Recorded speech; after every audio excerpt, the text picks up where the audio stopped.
Welcome back. And today on the Hire Me podcast, I have with me Hady Mendez, who is the founder and CEO of Boldly Speaking. Let's jump right in to learn how Hady could be your next great hire and professional connection. Hady, how are you doing? And tell us about yourself.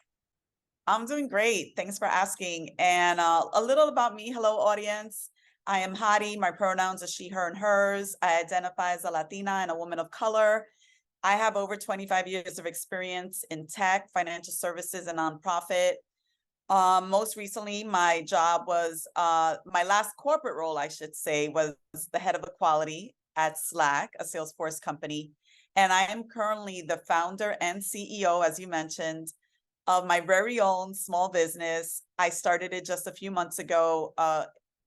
Boldly Speaking is all about inclusion and belonging at work and helping people to have courageous conversations. And I do that by speaking, and I do that also by coaching. That's wonderful. And I love how you're taking the work that you've done previously and launching it into something that you're doing now. Even though you have Boldly Speaking, you are still also job hunting. So what type of roles are you looking for? Yes, so I am very much looking for that 9 to 5. I'm excited for what's going to come next. And I'm actually looking for two types of roles. So I don't know how common that is, but I have like these two sides of me. They're similar, you'll see. So the first kind of role I'm looking for is very similar to the role I had. Looking to like work with companies to define like their diversity and inclusion goals, to deliver programming that's going to help them to achieve like whatever kind of objectives they have in mind in the short and long term. But I am also equally as open to taking on program work in a senior capacity for nonprofit organizations that have missions centered around things like racial equity, gender equality, poverty alleviation, climate justice, etc. So in that case, I'm really looking to be part of a leadership team that's either looking to scale an organization or to kind of expand the vision of where the organization is going to go from where they currently are. So I'm very excited about both, and we'll see where the universe takes me next. That's awesome. And so much of this work is so critical to organizations and the communities that we reside in. And a lot of the work that you're doing is strategic and, really focused on societal impact. So what is it about that work that you really love? That's such a good question. So thank you for asking it. I love, it's very short and simple. I love being able to use my gifts and talents to improve the lives of other people. Full stop. But I will go into a little bit more detail. So I feel like I've always centered the experience of others in the work that I do. So if I think back when I was a developer, I wanted to improve the user experience. When I was, a consultant and in customer facing roles, it was all about eliminating customer pain points. When I worked at a school, my job was all about making life easier for the children and families. So that's what I do. And I love that I get a chance to do that. That's great. And always experiencing or always working to improve someone's experience is so important because the way that they can be themselves in that moment, right, really allows them to create a better experience for others. At least that's what I think. So I Yeah, you love see that as them, you're well. seeing them where they are and you're meeting them where they are. So it's E- super important. Exactly. And so you've interacted and led and engaged with a whole variety and so many different types of leadership and cultures, organizational cultures. What are the ones that you found help you thrive in the work that you're doing? Yeah, so I'm gonna throw like a term at you that's a little bit dates me. Do you know what WYSIWYG is, Chris? No, that is over my head. I kind of felt it's like old people terminology, but WYSIWYG, it's WYSIWYG. What you see is what you get. That's what that stands for. So you probably heard of that. But that what that means to me is that I'm pretty honest, I'm pretty straightforward, very direct in how I like interacting with other people. And I tend to do best in environments that value this type of style because that's kind of how I am. I'm also extremely relational. I love learning about other people, understanding how we can partner. Like I'm all about like let's go. We're gonna go further together. So how do we kind of partner? That's very important to me. And that said, I thrive in cultures where There's both transparent communication, and then team building is prioritized and encouraged. That's fantastic. And yeah, I have not heard that term WYSIWYG, and that's great to know, learn a You new probably term weren't today. born when that term was invented, but now Yeah. you.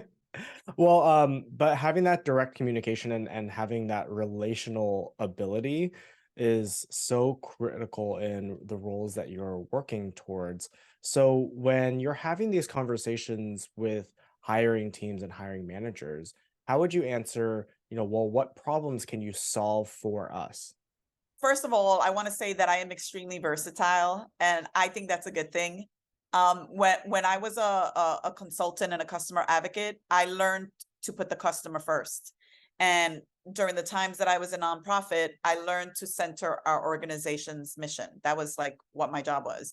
And when I was in the DEI space, I learned to deeply listen before thinking about like what are the potential solutions or interventions. So I'm versatile, but when I think about like the experiences I've had, and I've had like, I mentioned early on over 25 years of experience, I think this is what I do best. And this is how I can help companies. I can help by identifying pain points, and I do that by listening to stakeholders. So that's number one. Then I bring fresh ideas, and I also bring new, and this is important, sometimes unpopular perspectives. So I say what needs to be said. It may not be what everyone wants to hear, but it's like what everyone's thinking, and I'll say it out loud, and I'll like, whatever consequences come. But like I sometimes like you just need to say the thing so that you can kind of get past it. So fresh ideas, and sometimes unpopular perspectives, but always obviously in a respectful manner. And then the next thing to do is like, once we're like open and honest about like, hey, here's what's wrong, but then we get to the fun part, which is let's work together to figure out how we're going to fix it. Like, now that we know that these are the issues, these are the problems, this is where the pain points are, how do we come together to try and solve this problem? And then we have to measure our impact to make sure like data needs to be part of that conversation. So it's like not just like, well, we're going to do all these things and make people feel good, but it's like, well, we're going to do these things. Some might make people feel good, some might make people feel a little uncomfortable, but net, the goal is that we're going to be trying to make an impact. Let's see how we're doing against measuring, against our goals. And then let's continue to improve as needed. So sometimes these things can be iterative, and we need to tweak them and change them a little bit to kind of perfect them.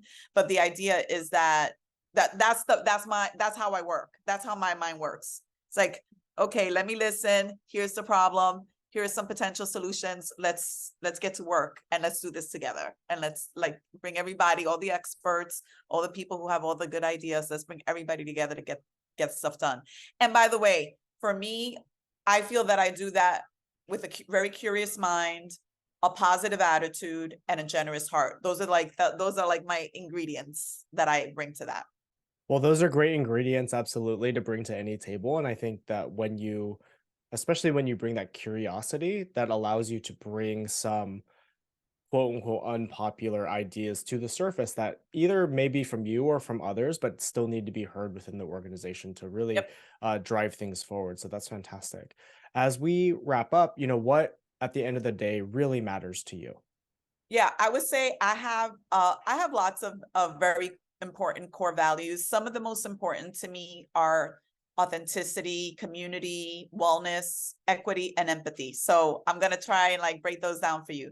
To me, I think I've mentioned authenticity already. That's like the WYSIWYG. That's important to me because I really don't want to change who I am to fit into an organization or to like be part of a team. Like, I will say things that are unpopular. That's one of the things I'll do. I am a truth teller, but like sometimes that's really what an organization needs. Like, so it's not like all bad. And like I said, I try to be really thoughtful as I do these things, always asking why, like well, like, why are we doing that? Or why did we decide that? Or what was that about? So I feel like authenticity is important because I just want to be in a place that appreciates me and appreciates my style. I think about community, and I mentioned this already as well. Community, we're going to go further and make a bigger impact when we come together to tackle problems and challenges. So that's like really important to me. I don't like being in places where it's like, well, that's somebody else's job. It's like, it's our job. Like, this is a problem. It's our organization's problem. Like, how are we going to work together to fix it? And sometimes it does take, working it across organizations to do that. And then I talked about wellness. To me, wellness is very important. I think, especially when I think of this type of work, like DEI work, even just program work, a lot of it takes a lot out of you to do this work. And so people that are in this work need to do their best to take care of themselves, both physically, emotionally, mentally. And I feel like for me, I do better work when I'm healthy and well. So I always prioritize it for myself. I like to think that embracing equity is crucial to any job that I'm in, because we create more inclusive we create a more inclusive world when we understand that different groups need different levels of support to thrive. And that's an important part of any conversation and any job that I've ever had. It's like, it's not the same answer for everybody. It's different groups are going to require different strategies. And then lastly, I would say, empathy is what brings it all together. When like we see the humanity in each other, and when we look at a situation from someone else's point of view, then that allows us to really make other people feel seen and heard and understood and listened to. And I want to make people's lives easier, but I also, as part of that, want them to realize and recognize that, like, I see them, I see you, I see that this is a problem, and I'm going to try and do my best to make it better. And so those are all the things that kind of drive me and drive my work. Those are the values that drive my work. Well, I love to hear it, and it's so fantastic to learn more about you, Hadi. So, thank you again for coming on the Hire Me podcast, where we could learn a lot more about you, your skills, and how you'll be able to bring value and authenticity and equitability into your next role. If you are watching or listening, make sure you're connecting with Hadi through the links in the description and show notes below. And make sure you subscribe, follow, and like all of our content here on the Hire Me podcast so we can continue elevating more of today's top talents. Take care. Thank you.